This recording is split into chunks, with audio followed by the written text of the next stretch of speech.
If there is one new thing that you start doing this year, it should be this. Let's get wiser together. Let's check out today's principle of wisdom. Inspiration has an expiration date. If you don't record it while it's fresh, it loses its power. So preserve your spark before it fades from your memory. Let's look at a visual representation of this principle of wisdom, and it's inspired by one that Pejman Milani Creative has created. You can check out him with the link in the description. Simply, the ideas in your mind will look great today, but slowly deflate over time until that they are useless. Ideas don't die all at once, they deflate slowly. So what feels clear today will blur by tomorrow and be gone by next week. So capture it now while it still has life. Let's look at a saying that kind of backs this up. It's a Chinese proverb that says, "The faintest ink is better than the strongest memory."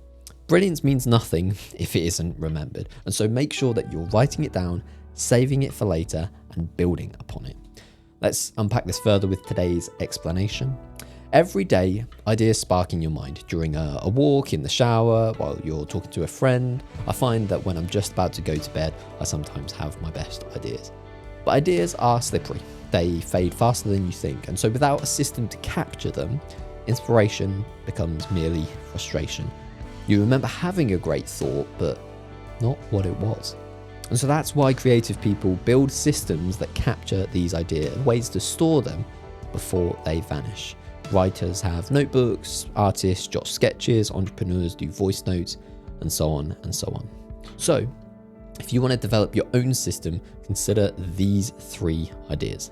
The first is to keep a pocket journal. If you take nothing else from today's Wiser, remember this encouragement to keep a pocket journal. Carrying something small enough to fit in your bag or your pocket will change your life.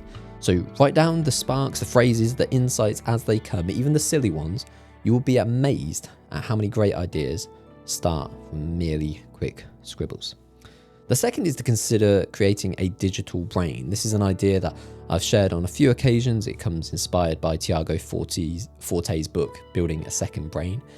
If you don't like doing things with pen and paper, then using tools like Notion, Apple Notes, or Obsidian to build a second brain, a place where ideas live, connect, and grow over time, it's an essential activity for you to consider. You can tag your notes, link them, and review them regularly, and so that your random thoughts become reliable knowledge.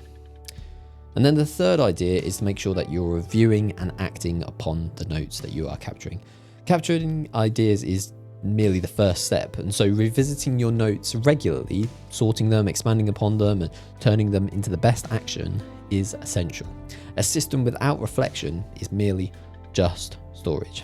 I like to review every journal as I reach the end of it, which is approximately a month. I have a small notebook, which I'll get onto in a second, but just making sure that I haven't missed anything that was really important that I haven't necessarily reflected on, that I can start the next notebook with. If you want to consider this idea more, then today's reflection is perfect. It's 3 journal prompts that you can reflect on by yourself. The first is, how many ideas have I lost simply because I didn't write them down?